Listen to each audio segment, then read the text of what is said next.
This is online television connecting voices. This is Unity Broadcasting Online Television connecting voices. This is Unity Broadcasting. We buy solar, we supply the market. The tariff on it would have made our money for it. I'm just advising you because the Honorable AKK is a huge investor in solar. That is why, because of conflict of interest, that is why I did not like it. Mr. Chairman, you know, this minister can wait. You know, he threw the policy directly into the minister of our president. So in silence. You know, he has done it effectively. He was unable to talk. He was just basically him. You know, it's a very good one. I think we this is a proposal, it's anticipation that we have for our family. We are giving them the same thing. By making plea to him that we have allowed him to increase taxes. Next year, we are saying so he's not far from what he said. He cannot collect all the monies that we are talking about now. And the issue that he can let him into scale of presidency and taking into into consideration our colleagues. Because so he was back. He was fried so quick. So we are saying you do some scale of preference to consider them. Going to the 0% on solar. You know, that's our experience from giving zero taxation.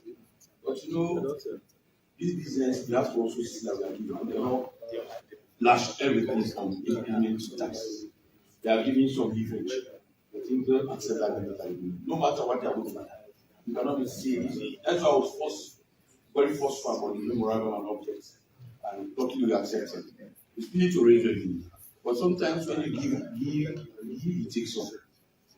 We need to show to the people that we are very reasonable. To say we are going to impose when exactly that we are about utilization in our own cooking activities or whatever domestic usage. We should give them the no matter people are going to definitely escape, make some profit. But I understand what my colleague is pushing. They are not got a very good example of how to do taxation. We miss that one and rush them quickly. Because there are other factors like this is something that is coming involved. And people are trading, and we are using so much solar. So what we just need to act like the minister, for us to see that we don't give zero taxation, there is some impact on our people. So for me, leader, let's give it to minister. We are giving let us leave this one so that we can move on. Thank you, leader.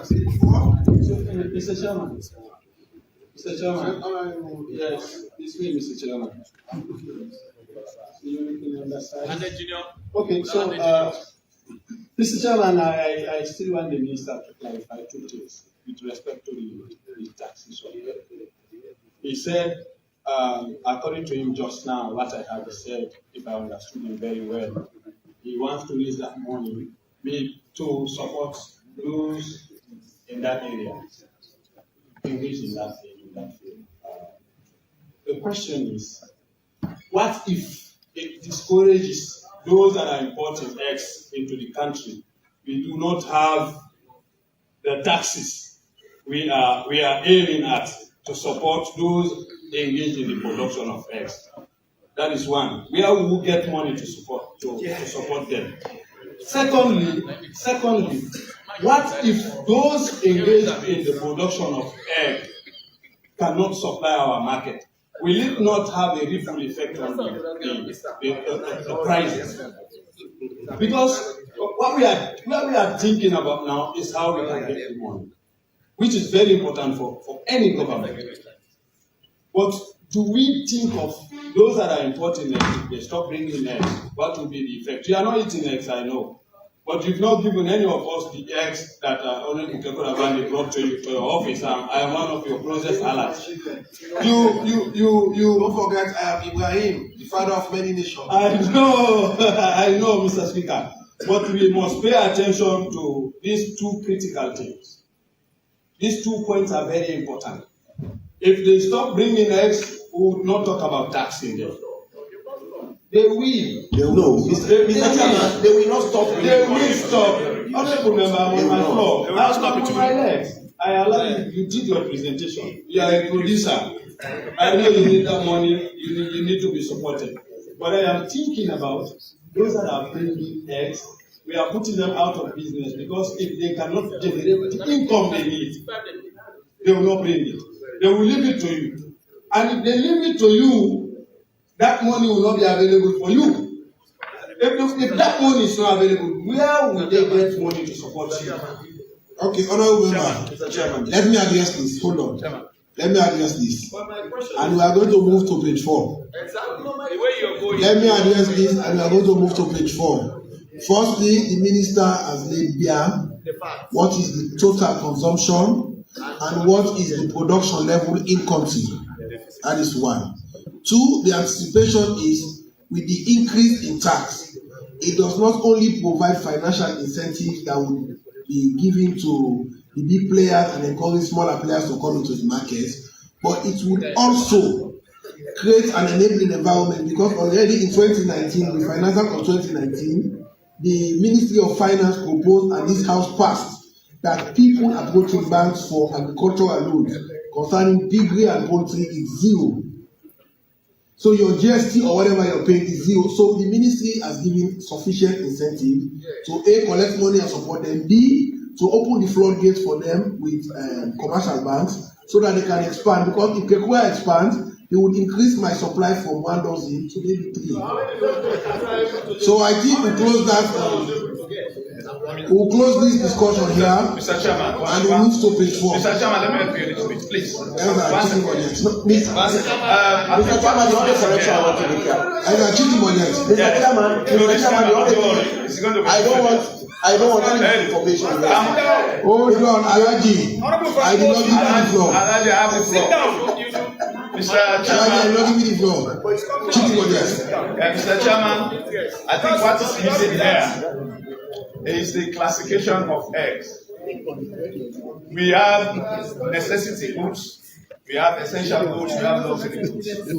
So let us see, when you have those classifications right, then you will know the impact of tax on those commodities in terms of demand and supply. Yes. In the case of eggs, I think the eggs are not necessary goods for this country. So if you impose, it's not. How many of us are eating eggs on a daily basis? Or buying eggs to our kids. So imposing tax, there are little or no impact on the well-being of our people. So we can maintain the already stated tax, Mr. Chairman. You know, I should be advised by my clerk, and the advice he has given me is that I should move at electric speed. It's time. The clerk's there. You can go to your office. We are used to this. But on a more serious note, Mr. Chairman, let us move on and leave the tax as it is. The other impacts are insignificant. Thank you very much. Thank you very much, Chief Budget.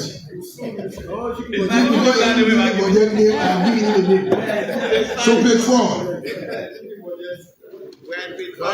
No, we're on page 4. Page 5? Page 5, Mr. Chairman. Page 5. Clause 4, the second line. Minister, you're not ill. Nobody has mentioned anything about it. No, go ahead. Page 5. Page 5, clause 4, the second line to delete one of the days after royalty. After royalty leave. Okay, even on page 2, sorry. There is a correction here. 2, section 2. The schedule to the Custom Tariff Act 1978 is amended by repealing and replacing part 2 with D of the following. So you have to make a correction there. Yes, thank you. Yes, so page 5, you say correction on clause 4, the second line. Replacing the definition of royalty with D. 1D should be deleted. Okay, 1 deleted. Thank you, Mr. Chair. Page 6. I told you we are moving at lightning speed. Page 7. Page 8. Page 8, Mr. Chairman. 11. Was Please, 11. hold on. That's outside. Also, they get everybody out. Mr. Chairman, clause 11, it should be paragraph L instead of paragraph I. 11. Yes, subsection 3 by Repeating paragraph L. Yes. It's not I. Yes, it's page 8. And it's page 8. Page 9. Page 8. Page 8, I have another. Page 8, paragraph E, the last paragraph at the bottom. Paragraph E. E of clause 12. Line 2. The word not is repeated here. Not should be deleted. So you delete one. Yes. You retain one. And delete one. That was what we were looking for on Monday, not, but we could not get it. It was 1 day. That not there. We are looking for not, but we could not find it.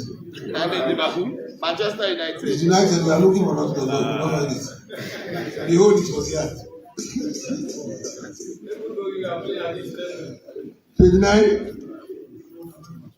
Page 10. Page 10, Mr. Chairman. 16. 16 was my area of interest last year. Okay, 16618. I'm just taking it to the stones. But this year I don't have interest here. Just a few correction with the figures. 618 on the 16. Stones other than dimension, stones and marble. The 1750 changes to 1050. The 17 changes to 10. Is it 10?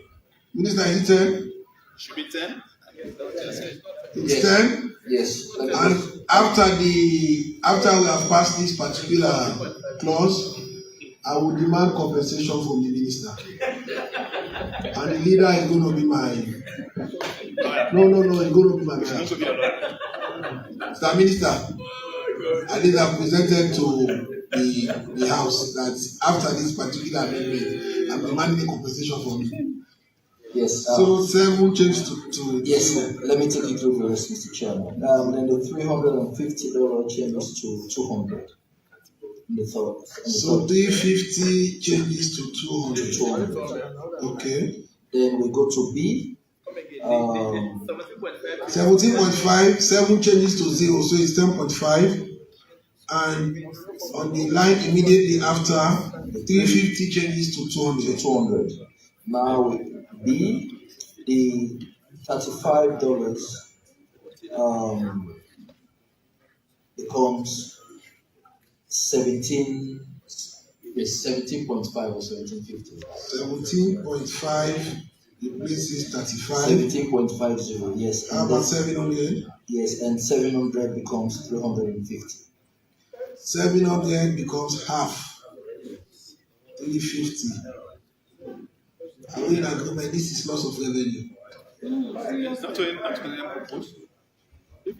Because it was an error as I was reliably informed, but then the minister can. That is a huge error.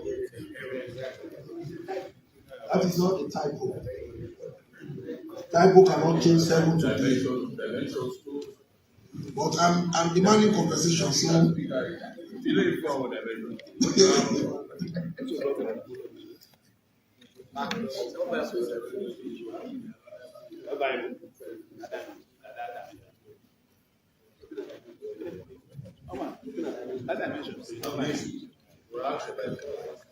No, thank you. Yeah, the corrections are in place, Mr. Chairman. There was an error on the original proposition. So the Honorable is correct. Thank you. Okay. And on 2, I would want to make clarification before it gets to the public. On 2, clause 2, it says this section shall be deemed to have come into effect on the 9th day of May 2025. It is retroactive, and it is retroactive because already there was a pronouncement pursuant to section 40, subsection 4. When this law was passed, that is why I'm demanding compensation from the minister. When he introduced it, I told him that this figure will not help us. I will not get a single export from the initial figure that was proposed. So he has come back to the figures I proposed last year.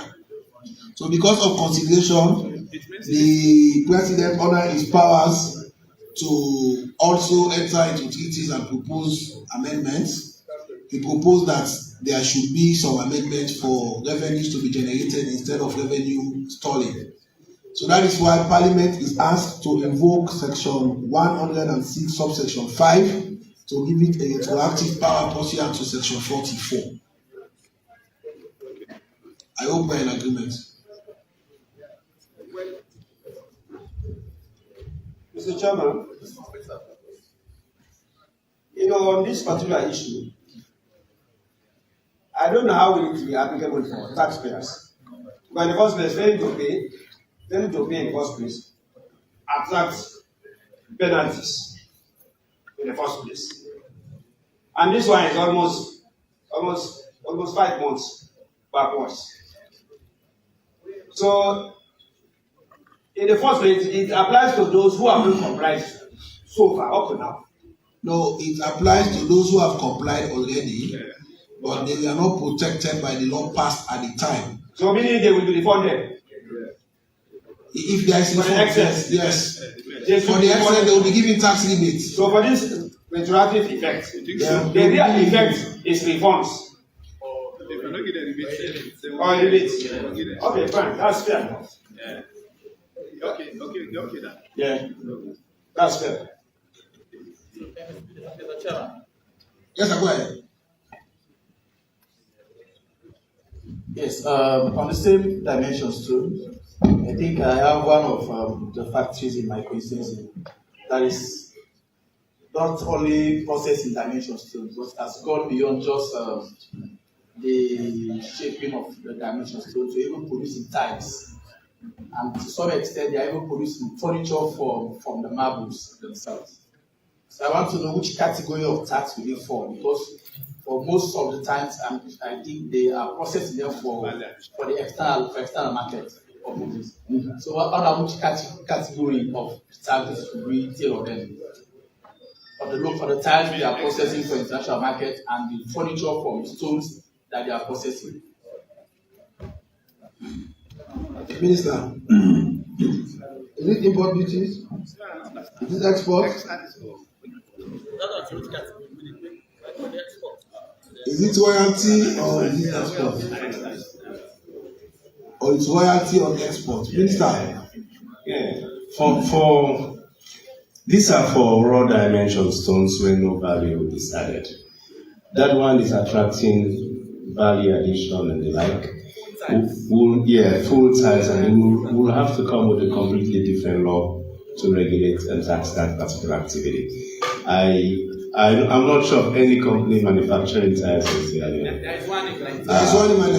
There is one in very good marble tiles. Yes. And also furniture from marble stones. They are very good marble tiles. Yes. Those are high value. Those are high value. They are high value tiles. I even sent the video to you. Are there not laws for you to ensure register with NRA before you start those activities? No, they are registered with EPA. They've gone through all of the process, but they were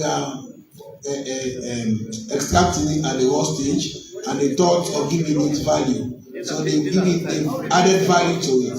I've seen it. We'll look into it and advise. It's not.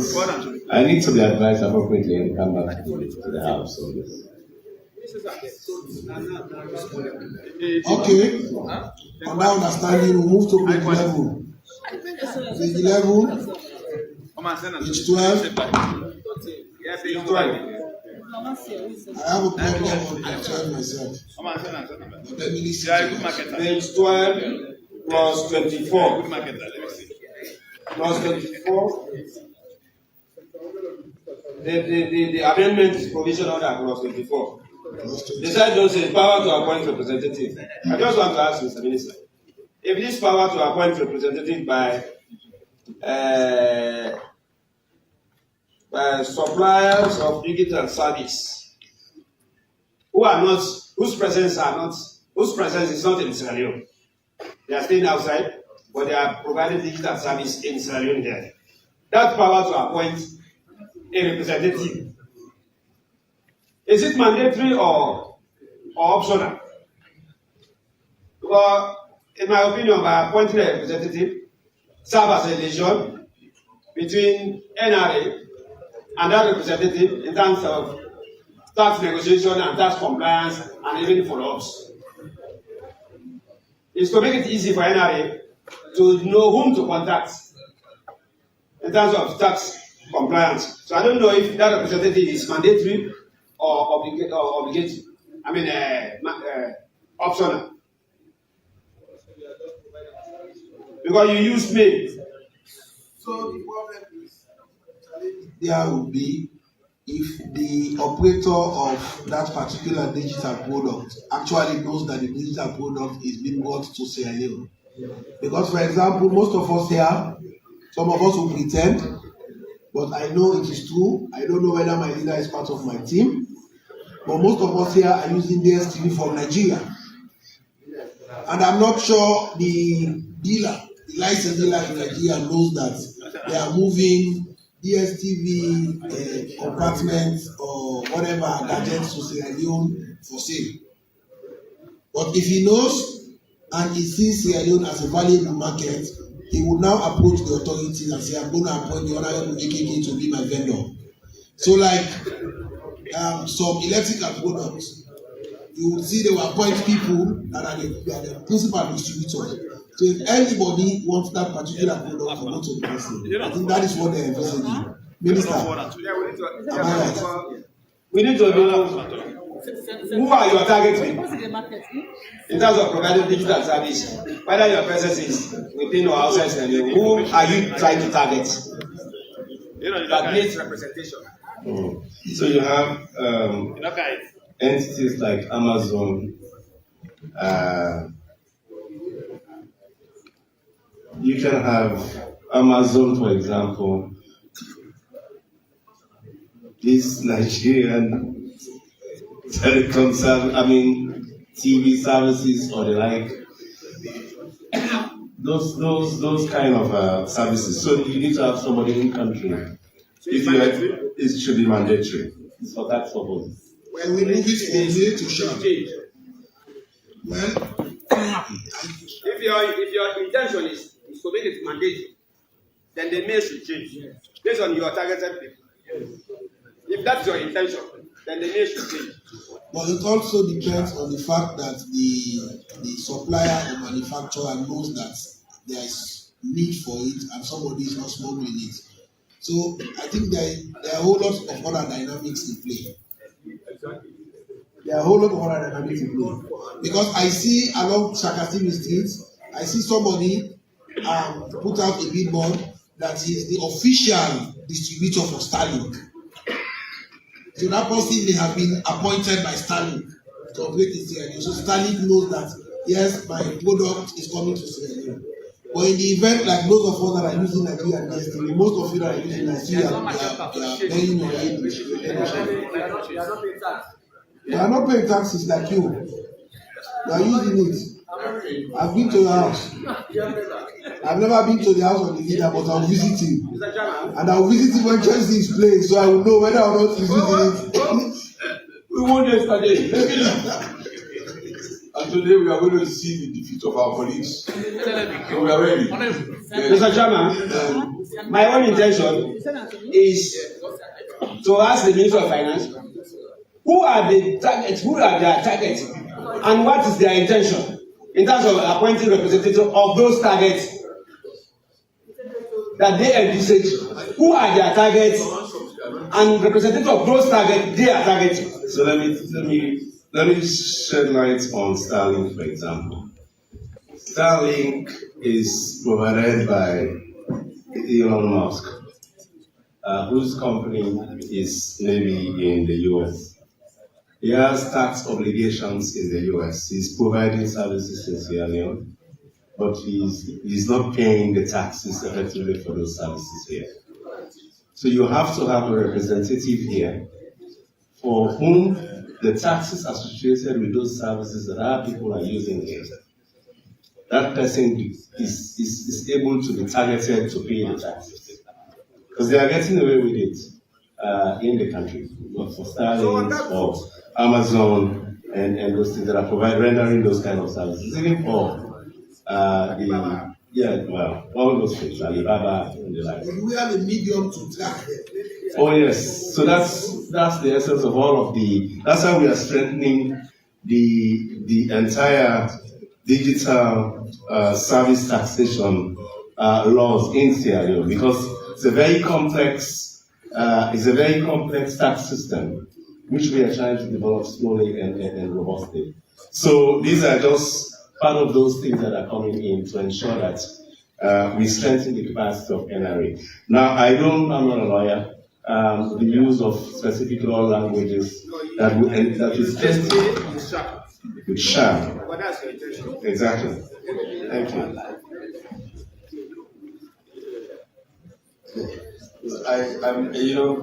I like the way you are really arguing it out.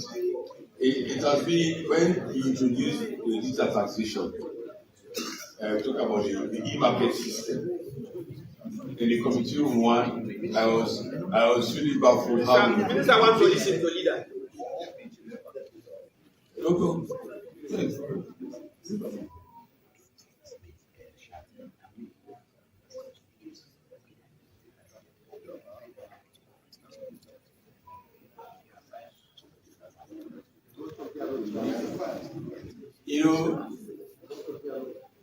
I'm using this service. I'm paying online.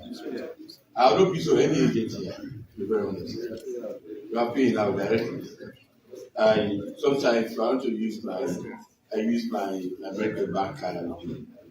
But I have decided to use my local card because I really want to see how we can beat that.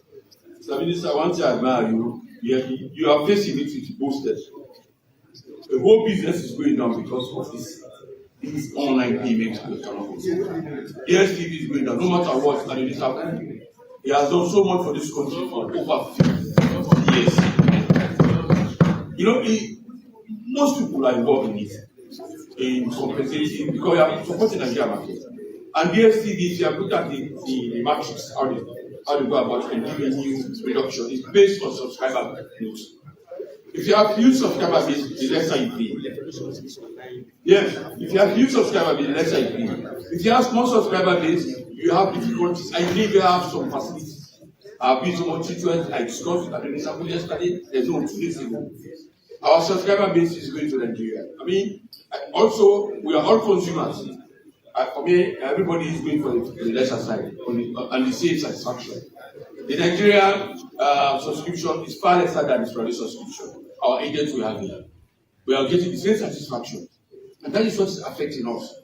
So I admire you when you said it's a whole difficult situation, but you want to start something.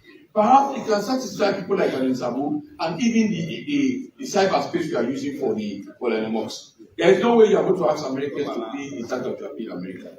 Because we pay our tax, if our cards are here now, so if you are using our bank, even our banks cannot even track our payments for Starlink. Yes, we are paying price automated. You pay at the end of every month. So for me, let us give you the due for to start. But it's a whole complex situation if we don't control our cyberspace. And nobody can challenge that. I'm happy you said it. So what we need to do now, we have models now. If you don't have the law, you don't have the zest to go after what you can do. You can only call it if you now say, now say, look, go after the digital taxation. How do you do it now? You look for an expertise to get to address it. But if we don't create this space, we'll deprive so many people have done so much for our country. Yes, we are getting satisfaction from both sides. But our conscience is really judging us. Are we doing the right thing as Iranians? Are we doing the right thing as Iranians? We have just brought down the whole business enterprise that has supported us like private colleges, the biggest ever that of us introduced in the sub-Saharan Africa, donated by Administration. So for me, I think we need to give you a platform. So we start to look at how do we address it. So even you are in Nigeria, DSTV, you have something to pay here. We are invading tax. We are invading. So we cannot wreck the business of our own, talking about protecting the infant industry. And we are talking about supporting somebody who don't pay anything to us. So I think if we don't give him the platform, Mr. Chairman, then we cannot solve the problem. Thank you. So can we take the date? Yes, for that to take it, as it progresses, he will give us an update on whether we change May to shall. So page 13. No, I have a problem on page 12 myself. Plus 21. The problem I have is why is it that we are buying ECR machines? The world has moved. And we should move with the world. That is what Minister is battling with now. We allow the world to move so far that we have to play catch up. People are using QR code. Why can't you find a system where we embed every tax into the QR code? Where once you scan it, me what I do now, wherever I go, there is this one QR code in supermarkets. Wherever I go, I scan it, and the name of the entity comes, I pay. So government tax is deducted at source. Because if we continue to buy ECR machine, the point is our people are colluding with the businesses not to use them. So we are spending money and it becomes redundant. Minister, I think it should be part of your innovation to think around that so that we begin to have QR codes that is embedded with everything we told in GST and all. So when once you go to the supermarket, say give me government QR code. You scan it and you pay. It comes from the supermarket. You give me my amount, I pay. No, you cannot give it because at the end of the day, I know I will not give you cash anymore. Because if you go to countries, you've traveled. If you go to countries like Nigeria, when you go to the UK, even when you go to a barber shop, they have POS machine. You go to Nigeria, you go to Mama Put, they have a POS machine. We need to up our game. Minister, what's your thinking? Thank you, Mr. Chairman. Mr. Chairman, your suggestion is the pathway. Mr. Chairman, Mr. Chairman, I was Chairman. I think I've had discussions with the professional. I do not meet the minister, but I think that he see with the clerk just from the decks. Realize that first we need to have some implementation and see why honorable than the law should start. If you don't force them to register, we cannot get all of them. But those who know they are here, let them force them to register. So we can get rid of them so that I can pay some amount of yes. Those who cannot track it, I believe can look for the movement. How do we track those who are paying those who are paying in the United States? So that I think you made the point that those who are not registered here, I think we can force them to pay some amount of the movement. And those online, they can now go after what they can say.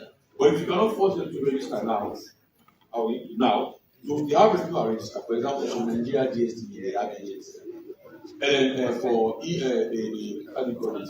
The Starlink, they have Starlink, they have. So we force them to. No, but so that's what I say. I've done for something. They said they want us to give them force, but they are not saying they want us to give them the power to enforce those who are here. And they can use the technology to go after those who are not here. So I think we need to, they need a GST, of course. That's why the FS and others are saying. So we did not see it coming from that way. But they are not saying you can force them, those who are here. They are trying to galvanize the base before going after those that cannot get the rid of to pay the GST. Because these are online. People are paying in Nigeria, we know. Some are paying here. But you talk about the Starlink, there are agents here, some are paying here. For me, I'm not paying here. So it's a whole challenge. So I think what I think we should do is we made a perfect solution earlier. We leave it to the minister. Since he has started rolling out this effort, maybe they expand on their services and they may be able to track all of these online payments for us. Because if they could track the mobile network operators, their transaction, I am sure they will be able to do that if they are mandated to. So let's leave it as it is, and let him gradually roll it out, and then we can enforce it. Because if we don't start the gradual rollout, enforcement at once will be difficult. So what they are saying, the local, those who are registered locally. Those who are registered locally, there are two fronts. The agents? Yes, they are registered. No, they're not even registered. So, but they have They know where they are. That's why the FS is saying no. Me, I can just call one person and say, leave Mr. No, Kano, so give me your package. So that's what we said for giving the platform. So in 2 ways. They can only track those online and something like this being automated. But those who are registered, they are not saying they have to go and they don't to force them to register. And they now come with a policy. I talked about NSOFT and all that, how to track those who are paying online, but they are not getting any payment for the services that they are renting here. That's why I argue. So they want to have the power to force them to register. I think makes sense. If you say they, it will be conditional, they don't want to pay. So Minister, what do you think?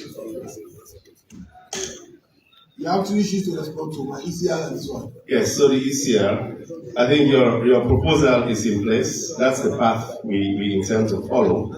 But we currently have an existing system that is expanding for the ECR, and and government is investing. So we want to make sure that the taxpayers take on the responsibility to have a machine, because they will spoil the machine and the government has to pay to replace it. So yeah, they own the responsibility to be replaced once it's been given to them. That's basically what we are saying. But e-invoicing is something that NRA is working on, as you have proposed already for collecting taxes. On the issue around the appointment of rep, some of these entities from outside do pay. Like the leader is saying, he will pay in the US from here. Very complex process.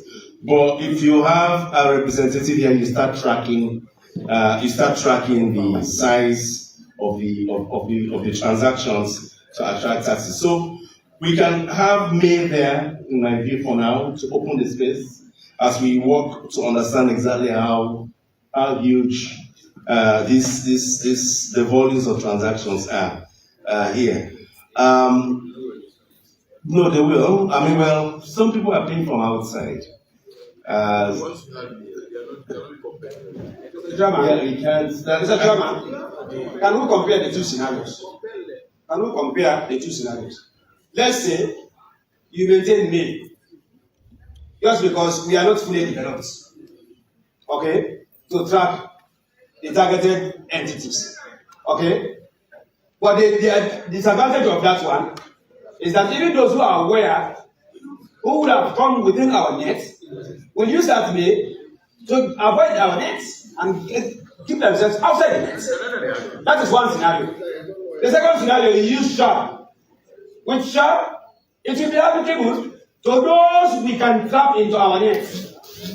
And then with that, we increase our capacity to bring more into the net. As we are able, and as the situation becomes applicable, we are able to bring them into our net.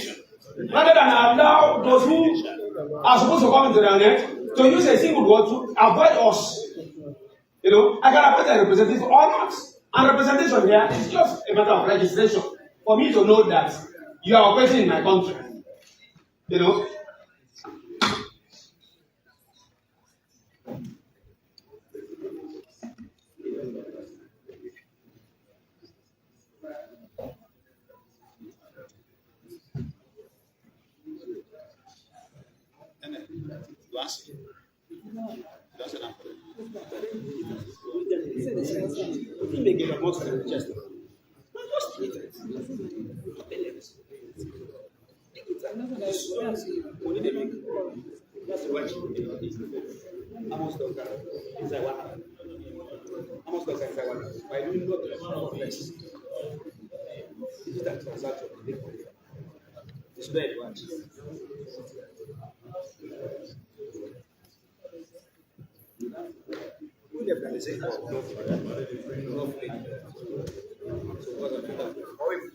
And when you don't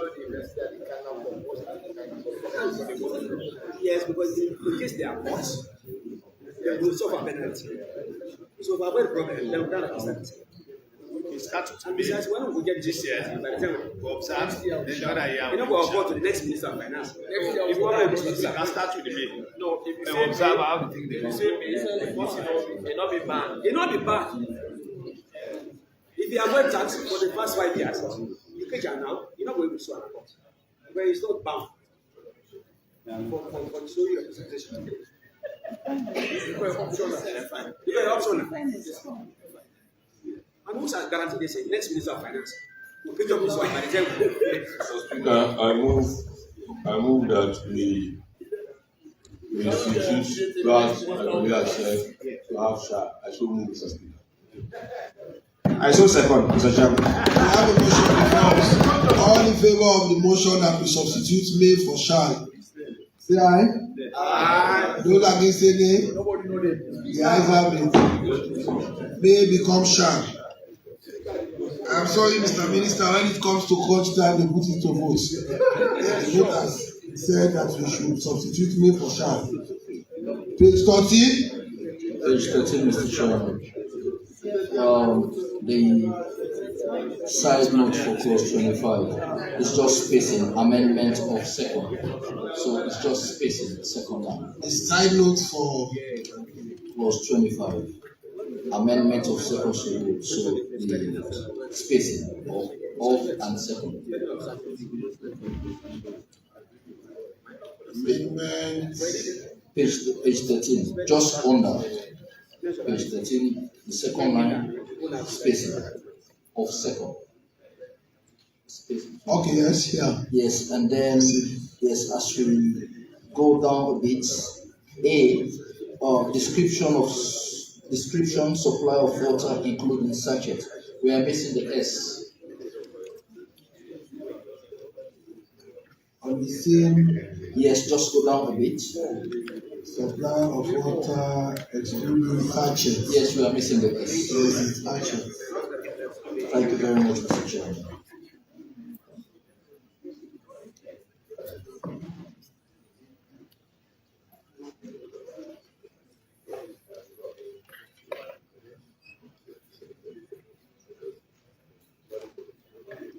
Page 14 or 13?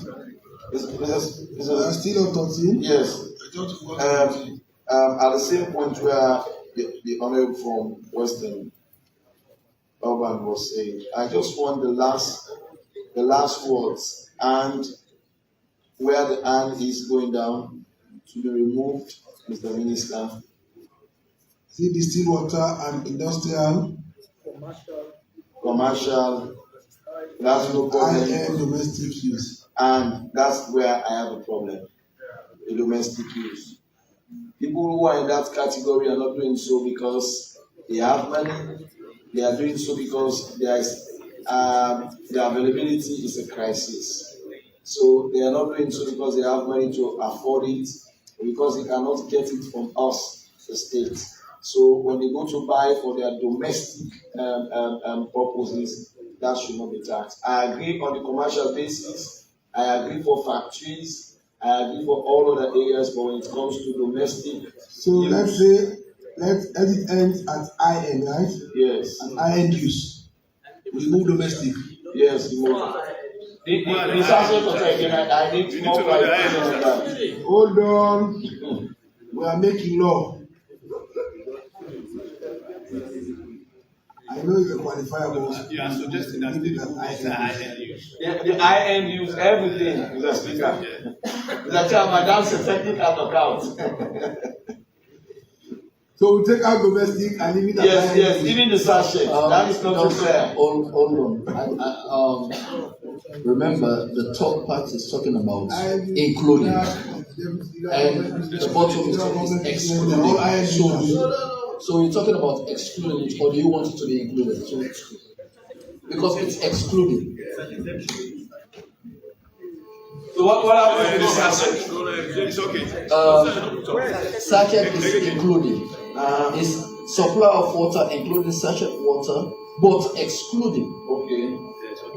So sachet water. No, but that's where I am. It's a mix. It's a mix. No, it is not fine. You removing industrial. You're removing commercial. It is now confusing.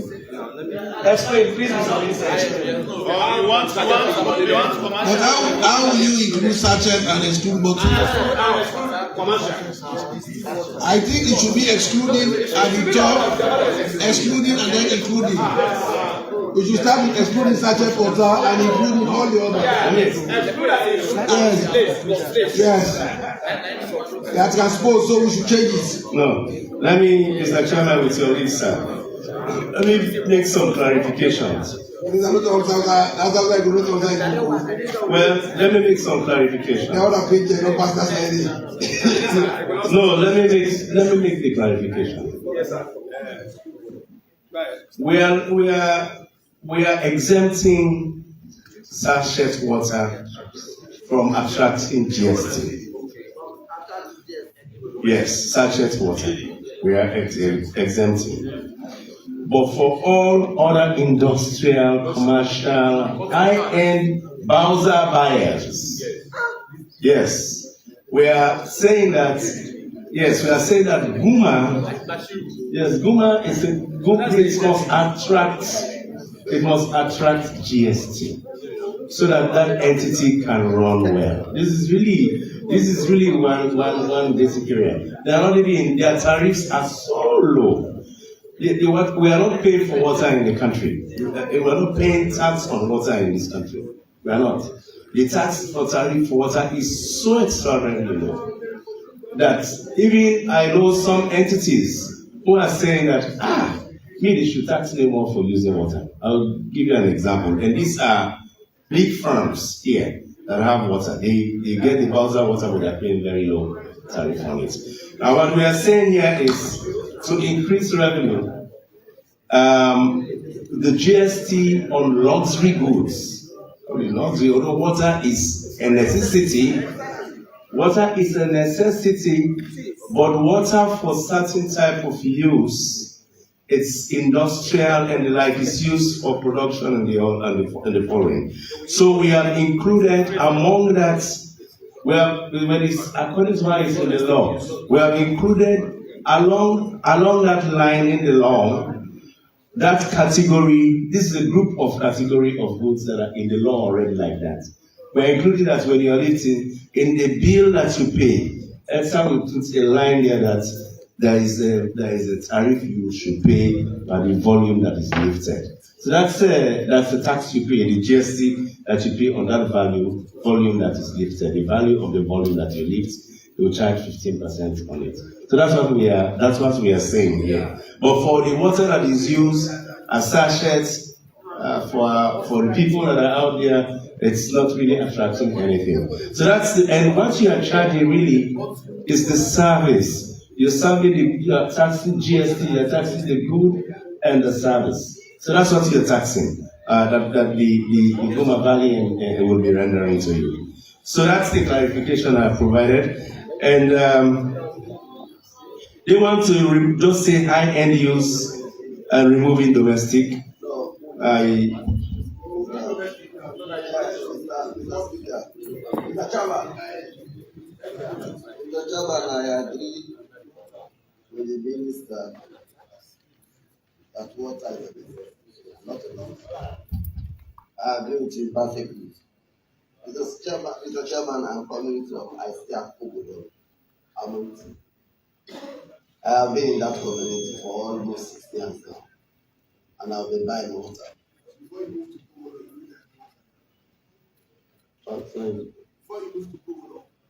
No, there's a challenge for water. Exactly. And it is government responsibility to help with water. The government has been you.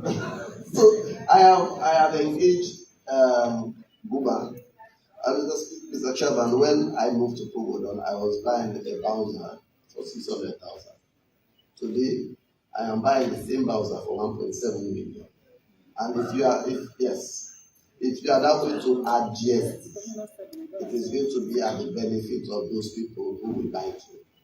Because let's say, for instance, Boomer sells at 500,000 used to them, and they have to add GST. I will definitely have to pay the GST.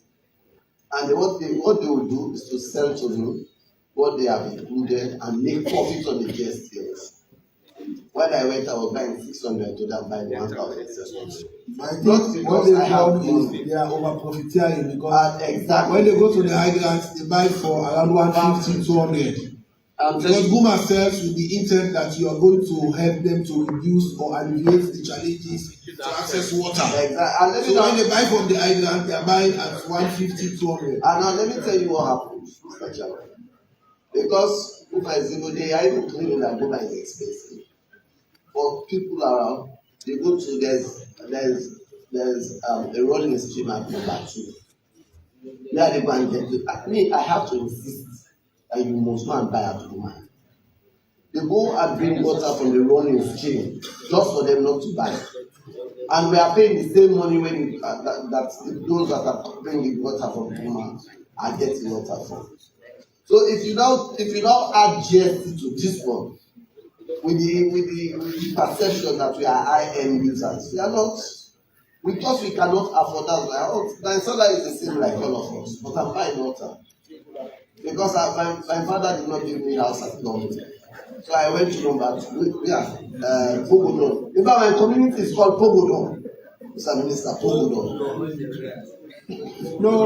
You see, when he says Pogodon, you know when he says we are fighting poverty. No. In those days, Pogodon was a poor community.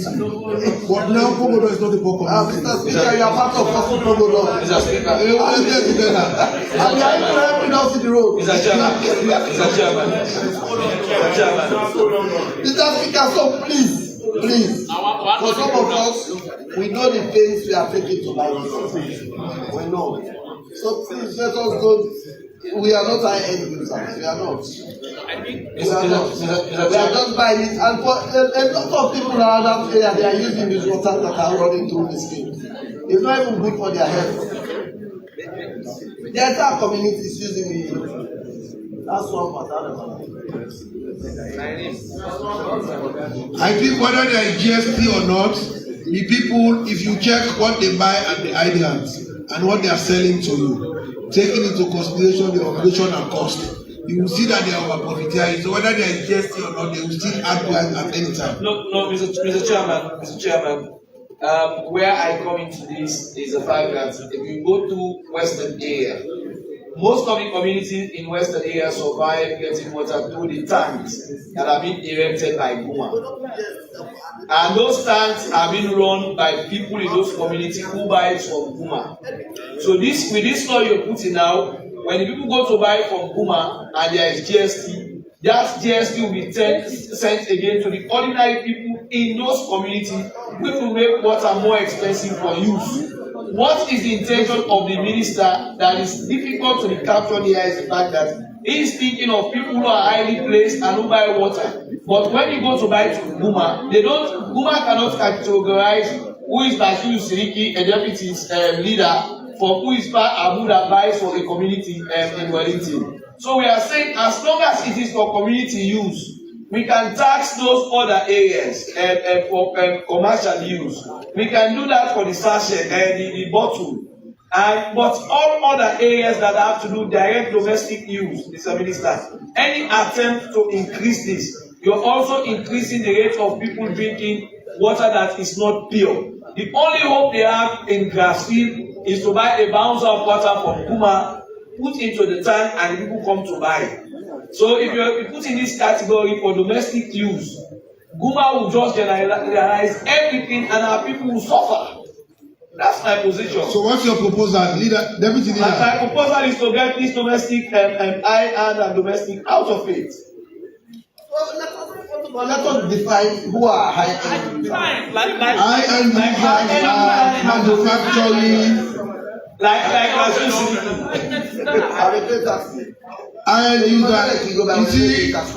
You see, what I don't like is this. Honorable members, please take your seats. Since we started this bill this morning, the posture has been to support government and to be reasonable to ensure that government gets its due and our people are better served. Now we are at a point where members of parliament are becoming emotional. And you don't make law with emotions. The point is, if you that is sanctioning taxes are afraid of paying taxes, then there is problem. If you, the custodian that has the power in section 110 of the Constitution to impose tax or to relieve tax, you are afraid of paying taxes. No. So let's leave it as it is. The problem is solved. Mr. Speaker. Page 14. Mr. Chairman, please. Mr. Chairman. Mr. Chairman, we are already paying tax.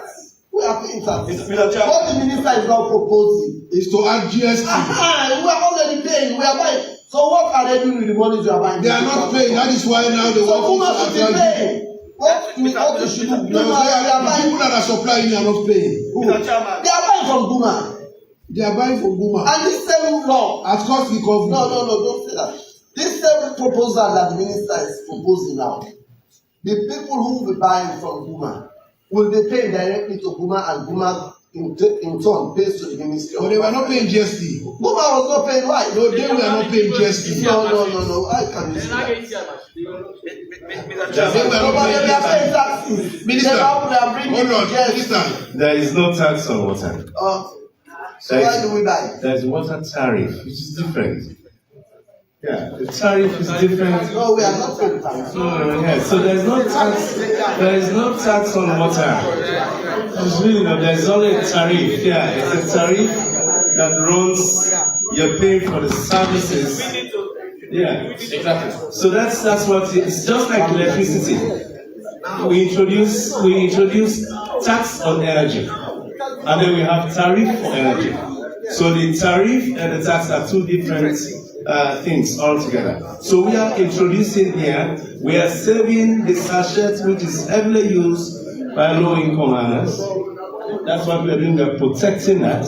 But we are saying all other commercial, industrial, high-end users, we are introducing tariff for them. That's basically what we are proposing here. So It's a bold new tax for a water is not properly delivered in the country, and the natural thing in Sierra Leone, we have not been used to paying tax on water. It is really just not there, and therefore that service, it is very difficult for us to invest in that sector, for example, right? So this is a very, very bold tax measure that we are taking, and it's been done. It's been done with a lens to raise revenue, but also to be able to make that sector robust enough. So this is something that I just want to get the House to come align on it, as just like we do for energy. It's the same thing we're trying to introduce for this infrastructure. This particular service, which is water service. Producing it, maintaining it, making sure that it's there. We're investing a lot in piping the systems and rehabilitating the water works, even in Freetown here and across the country. But we have to ensure that that particular sector is properly priced and properly taxed to be able to sustain those investments going forward. That's the boldness that we are bringing into this space.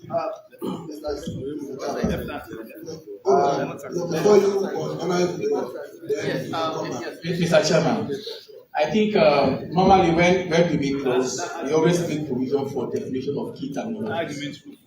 What is ambiguous here is the high-end user. And I think, like the minister mentioned, even in the energy sector, you have categories. You have the social ban. There's a ban that covers the forest of the bulk. So I think it is but fitting that we create a category as to distinguish who are high-end users. How many liters per month based on the usage of water, that's the basis of determination for high-end or low-end. I think we have to create a layer as to what constitutes high-end. But what I want to plead with the minister is the fact that the reality is most people now, they don't only depend on certain water. even bottled water is now source of water for the poor. So I think for start, much as it's targeted. Honorable leader, we can. Do you actually mean what you said? No, that's the truth. What was like 5 news?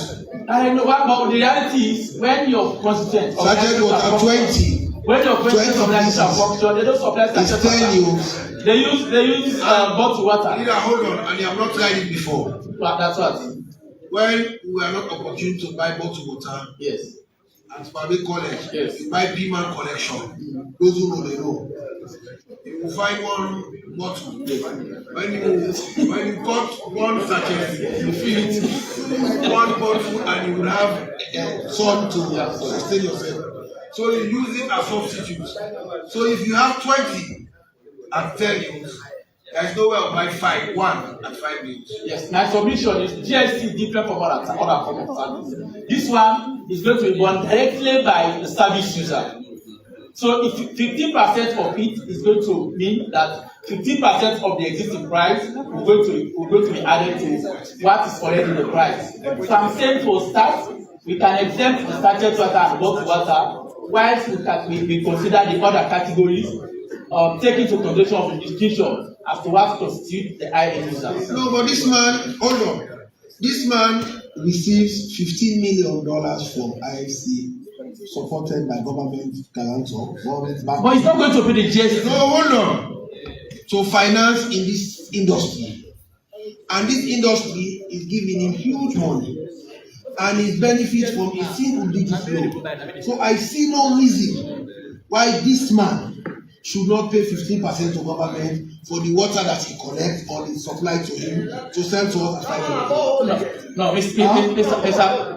There are two categories here.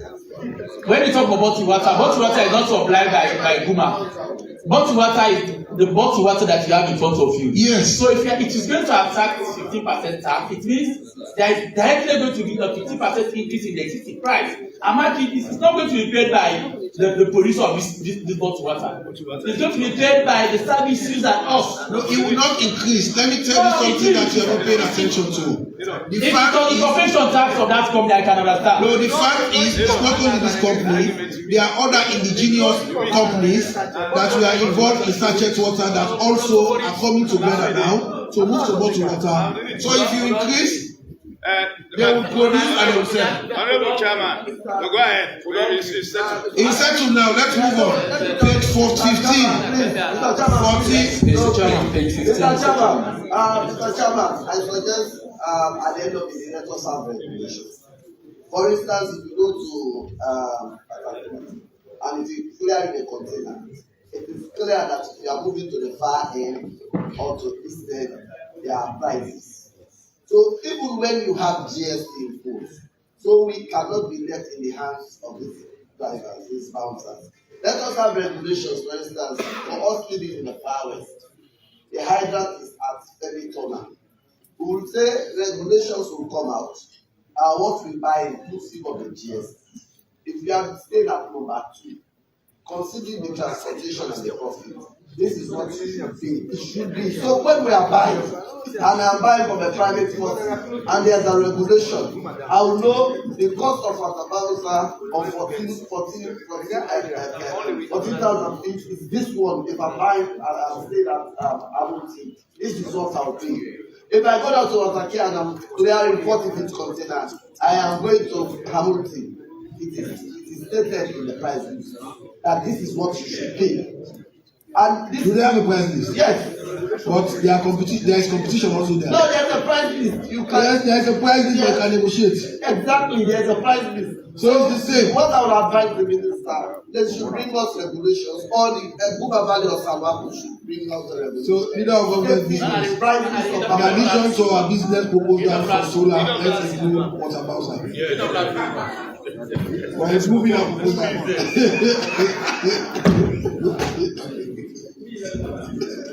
No one will serve you at a competitive rate. Myself and leader of government business, we are going to farm up our proposal. We're going to invest in solar and now water bowser. As you continue to speak, we expand our business proposal. Page 14. Still on 13, Mr. Chairman. A quick one, yes. So from my copy here, the spelling for sachet. Yeah, it's corrected. You are outside. You were outside. Page 15. Minister, I have a problem on page 15. Okay, I wanted to raise a point. Clause 28. I believe, very so, that the provision that was enacted in 2019, in section 19, for this particular provision is sufficient. Transshipment. That was a solid enactment in 2019. Have you seen it? It's long, it's detailed. I think what we have not done on that provision is the fact that when we enacted that law, it made provision to install tracking devices on containers on the vehicle. And that is what they do in Guinea.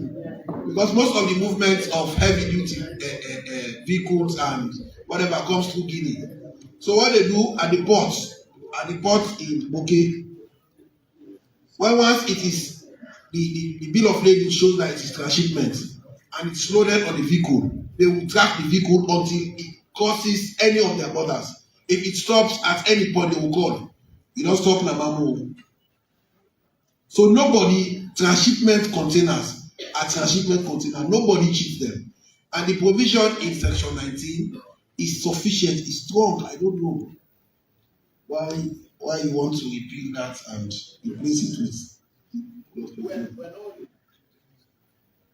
It's more or less a replacement because it also speaks to transshipment. If you look at section 19, it's more or less a replacement because it speaks of transshipment. I know transshipment is a problem.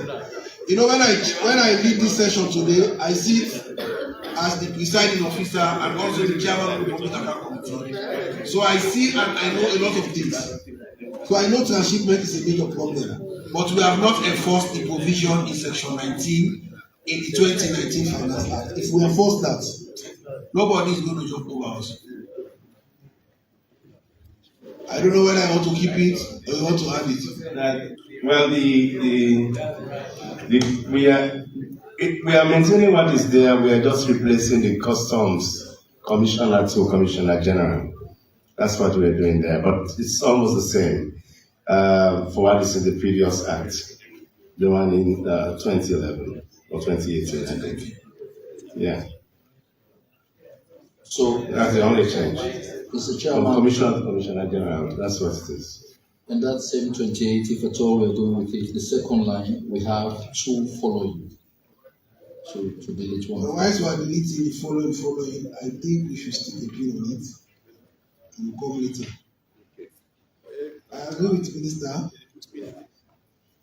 Do we, honorable members, do you want us to proceed? We should not stick a pin. Oh, leave it.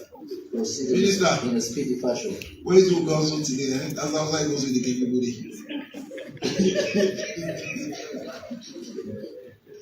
Page 16. Page 16. Everything is left with us. Yeah, page 16 is the chairman. It's like Boomerang. No, I'm still laughing about the scenario of where the hunter becomes the hunted. Clause 30. Under the different categories. Two, category B, vehicles.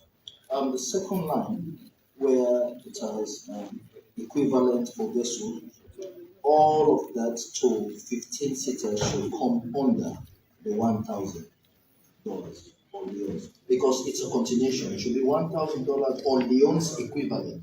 So just category B vehicles should stay, and then the rest from equivalent to 15 seaters transferred to the right hand column of. So category B vehicle equivalent for vessels and boats greater than 15 seater. So it should be category B vehicles, just it. Then the next under the category of levy imposed should be US $1,000 or Leon's equivalent. So that's equivalent, and the rest of it. Okay, so it is category B of vehicles from, I don't know. Category B vehicles, that's it. Then the rest to be transferred to the next column for it to read US $1,000 or Lyons equivalent for vessels and boats greater than. So that aspect from the second line to the last line to be transferred to the next column.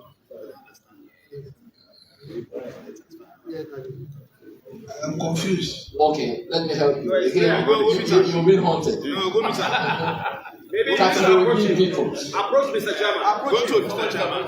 It's easy. And the way you explain it, boy, you make it complex. You sing an answer to no. I will not show life. The man said complex. Life. A natural form.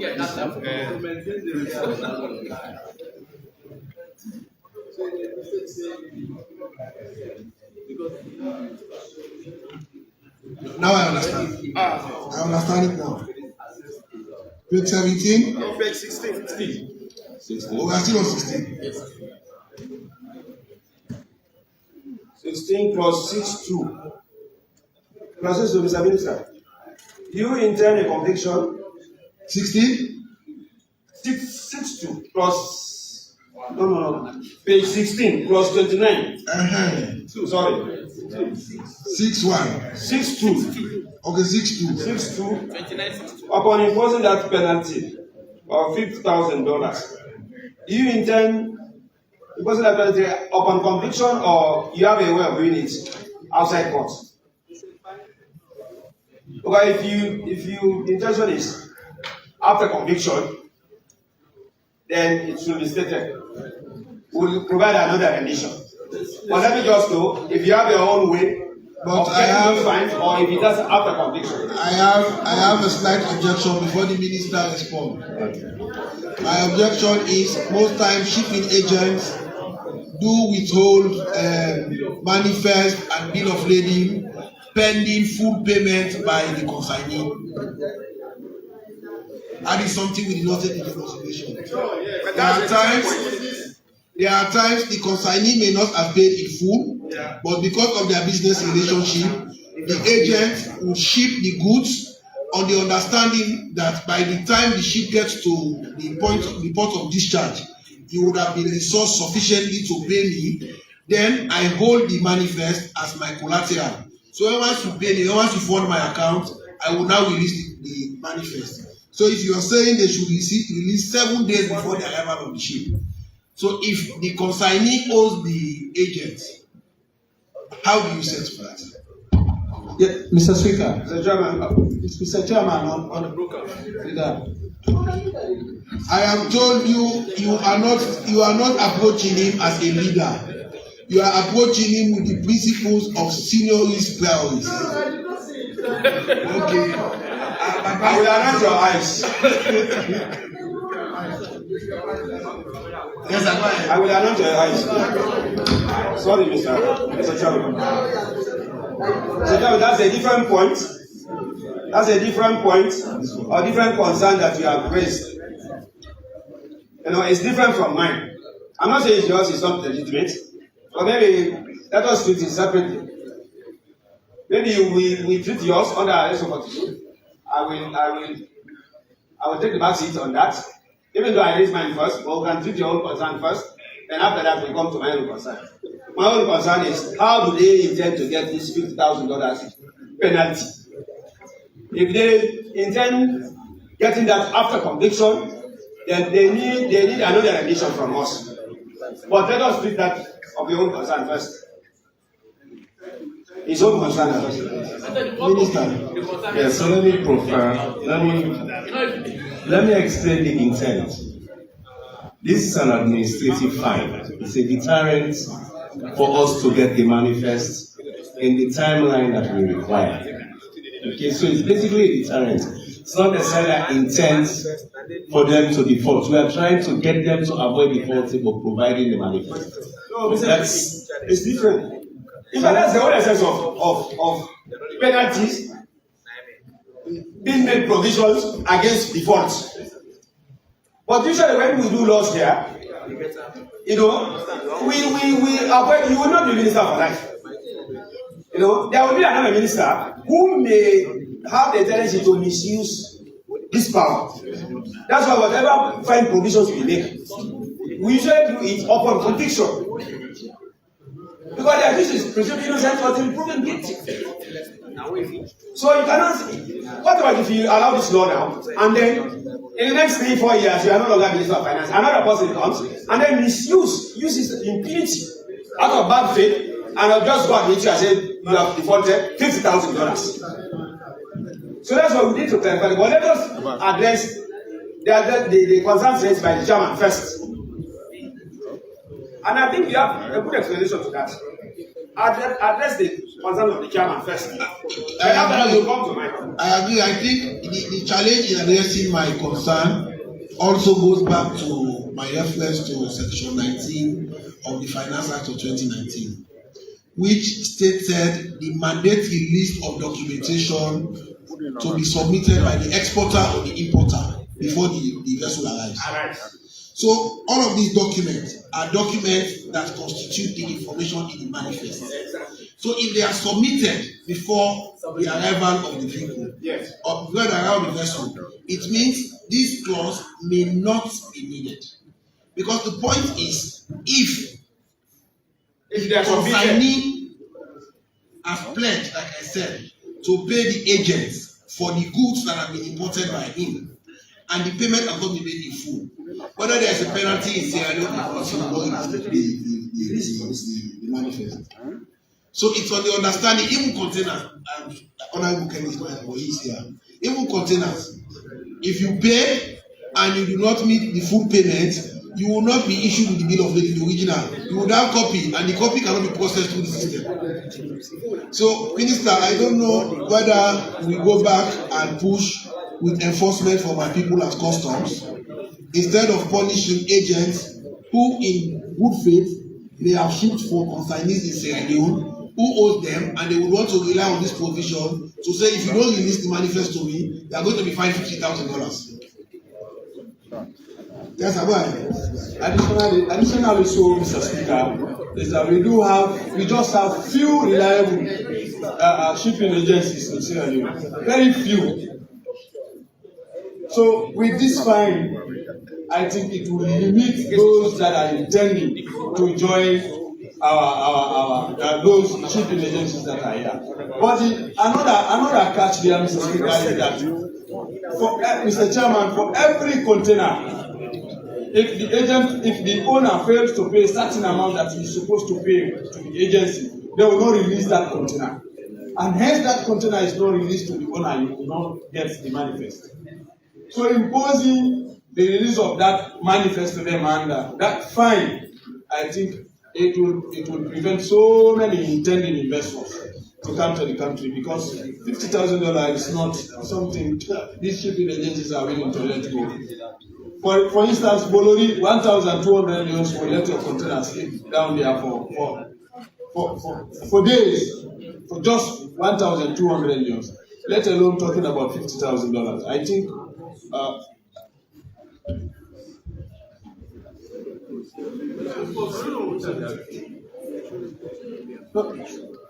so if you do not understand what is the argument, I just want you to understand, because some of us are into the business. They are saying shipping lines should submit. Yes, we are. I am. In fact, it's not in my work. Business is part of us. Shipping lines should submit manifest of shipping consignment, not individuals. We are talking about leader. We are talking about these shipping agencies. It is a company, I know. So if you say they have to submit a manifest 7 days before arrival to Sierra Leone, failing to do so, of which majority of these shipments, those customers are debtors to those shipping lines, failing to submit that to the Commissioner General, attract 50,000 families. Mr. Chairman, can I be heard, please? Mr. Chairman. Honorable, your point is serious and it's well noted, because I see it as a joint and combined. Yes, my point here is, I think this clause, like I said, is a very fine clause. The reality is, whether it's an allegation or whatsoever, But what prevails is there is serious undervaluation of a whole lot of consignment that comes into account. So with this clause, Mr. Speaker, when once we enact it will be because for the shippers, for the shipping agent, they give the real picture of the person that. So it's difficult for those particular people to be altered. If you get them 7 days before arrival. But yes, mostly they are being doctor when they are here. No, that is well, let me just complete. Yeah, let me just complete. On the fine, sir, the issue I have is because it depends on the value of the consignment. Let's assume the value of the consignment is just around maybe $10,000 or $15,000. So if you find someone $50,000, the person will prefer to leave the consignment with you. And besides, the objective of government is for them to induce compliance. Simple. So let's have it at least, instead of having it 50,000, I say at least or not more than $50,000. So it is now at the behest of the Commissioner General to determine what will be the penalty. Whether it is 1,000 or 2,000, instead of saying 50,000, 52,000. You see, we are dealing with the chairman. Hold on. You see, we are looking at the issue in isolation. We are looking at the shipping agent, and the shipping agent is you should look at the shipping agent as a nominee of a person that is supplying in Germany, for example. And that person deals in whatever commodities with Honorable Eon Auna Kuma. Honorable Eon Auna Kuma, because of his business dealing with the person in Germany, can be given goods at half the price at the point of shipment, but he will only receive the goods when he pays the full outstanding. So if the supplier knows that there is a law in Sierra Leone, what happens is your consignment will not be released until you make full payments. Because he knows that if the ship leaves the port of discharge, coming to the port of loading, coming to the port of discharge, and 7 days before it gets to the port of discharge, whether Honorable Aaron has submitted or had made his full payment or not, he is mandated to release the document. And when he releases the document, he's at the loss. It's at the behest of you now to pay him or not. No, Mr. Chairman, we are missing something. Let me explain this. If I am shipping to Sierra Leone and I am dealing with a particular Chinese company, yes, they are shipping my goods in here. As you've explained, it is our personal relationship to sell my goods before I have paid. That is personal. That has nothing to do with the income of government. Government is not concerned about our personal relationship. If they decide to send my goods, Honorable Joseph Abdul Bash Kamala and your counterpart. Your counterpart is an allergy. I don't want to call his name. Yes, sir. Let me finish with this. That is a personal relationship that should not affect us as a nation for our government interest. What is government interest? Let's make it clear for you. When they send this manifest, this one is from the shipping company to NIA. I have no hands in it. What will be your interest is for NIA not to give it to me if you want, if that's your problem. But as far as we are concerned, if I ship in 2,000 cartoons, if the company is sending it to NIA, I have no way to influence the number. But if it comes to me first, before I submit to NIA, I'll just submit 700. And that's what business people do. So what we are doing, we are trying to save the nation. Full disclosure, full payment before the goods. Before it comes in contact with our, who is this the person in charge? Okay, so now, Mr. Chairman, let me finish. Hold on. I get your point now because of giving to me by the FS. No, let me finish. For the penalty, I agree 50,000 is too much. We can say 25% of the total cost of the goods. Of the not more than 25%. No, 25% is good. So the person will not also abandon the book because if it costs me 27,000, I pay 50,000.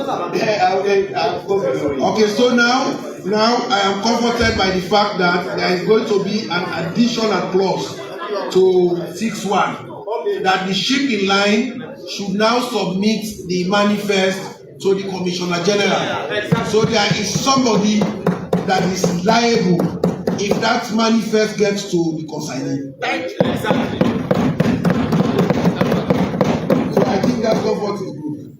There is somebody at the top that is liable if he releases that manifest to the consignee. So yes, say a shipping agent shall submit the electronic manifest 7 days before the arrival of the vessel to the Commissioner General NRA. And to the fine, I think 25% of the value of the goods is also good. I think that is right. 25% of the value of the goods.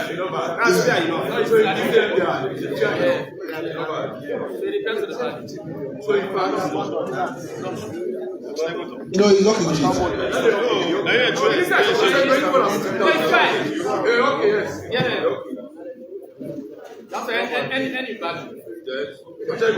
So you see, when people see us walking in the street, they say these are members of Parliament, they are paying them for nothing. You see what we are doing here? We are doing a good job. Page 17. Page 17, Mr. Chairman. First of all, under category C, motorbikes, we remove the inverted commas. Category C, motorbikes, we remove the inverted commas. Class N. Everywhere is cool, I'm telling you, bracket open. Bracket close. You want to close the bracket? Now, under the mortgage, 27.1. It should read, subject to this section, there shall be a fixed set number of demurrage-free days for importers and exporters. So there shall be a fixed. So we delete the 3 days in the second line. Okay, so 3 days will be a fixed. Subject to this section, there shall be a fixed set number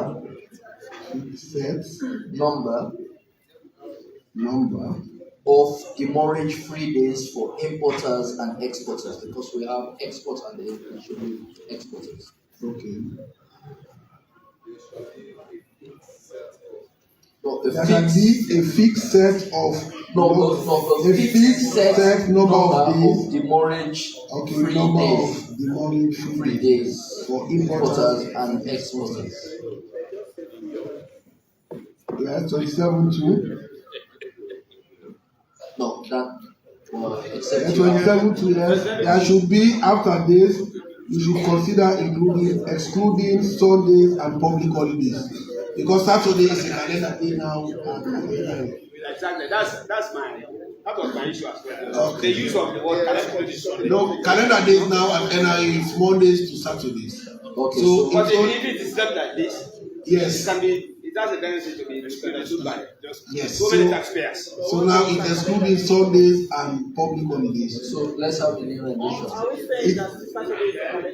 Yes, Saturday is the calendar day at NRA. They are okay. Custom to work on Saturday.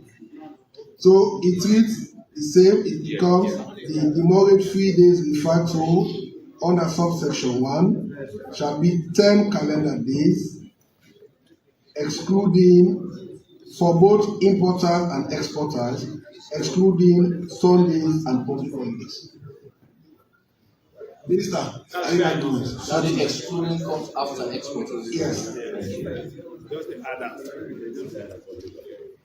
Page 18. Yes, Mr. Chairman. The first line on page 18. Is it marking regulations? Yes. Is amending and inserting together. I see that amendment. Minister, Minister, it's 31 years plus 27 2. At the end of the sentence, after exporter, we have including Sunday and public holidays. Because Saturday is now an official calendar day. And the custom, so is that okay?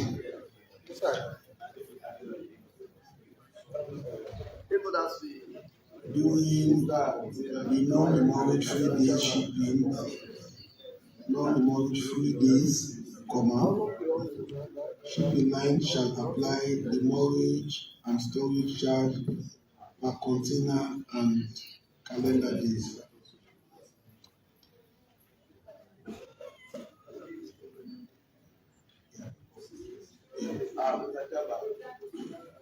Advise the Ministry of Finance.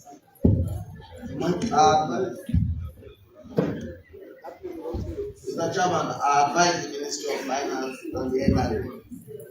The fact that we are passing this law now, and the law should come into effect on the 1st of January 2020, they should start their implementation now. So, and they should encourage the shipping lines to work on their system. We should not wait until the 1st of January and the shipping lines will tell you they have to spend 3, 4, 5 months to work on their system to have it right. Please, the shipping lines should know that Sunday is not a working day. And they should now begin to work on their system. Since this law is passing, since we are passing this law today or tomorrow, they should begin working on their system. On the 1st, we will not encourage any shipping line to come with excuses. We will not. Because I have sat at a meeting where they will tell you, oh, they have to work on their system from their parents' office, and they will have to spend 4 or 5 months. Please, Mr. Minister, please, NRA, make sure you communicate to them once this law becomes a law, and they should start on the 1st of January 2026. Thank you very much. I think if I want to put the comments on the deputy leader, I would say let us, at the end of this day today, encourage the Office of the Clerk of Parliament to expedite the process to complete this bill. We take all the considerations all the amendments into consideration. We go through it and we present it to the President for his signature. Well, once it is signed, the ministry is under obligation to gazette it again. So, well, once it is public, it becomes an issue of ignorantia due or non excusas. Yes, ignorant or less excuse, they should know. Because a law does not come to us without consultation. So I believe part of the people that were consulted are the shipping lines. So when once the law is signed in time and it's in public, they should follow up in the environment that they operate. They know that because you so you don't need to go and take megaphone again and tell them, hey, na 7 years old, hey, na 2 months old. They should know, it's not public. Popularization is part of popularization, you give it to everybody. You want to popularize the bill? You want to take Parliament to the people? Mr. Chairman. So page 18. Page 18, Mr. Chairman. Comment, just. Yes, okay. Mr. Speaker, I just want to bring to the attention. We are going to end at 6:30. Yes, I just want to bring to the attention of this House, since the Minister of Finance is here, to know that Bolori starts charging our citizens for demurrage the day that your container arrives. If it arrives at 5 p.m., they start counting that day. And they count on Sundays. And 1,000 leons can lead a container to spend days down there. And they are happy to let your container spend there as much as you can. Because as much as they want you to stay, you pay any amount they ask you to pay. That is one. The second thing, when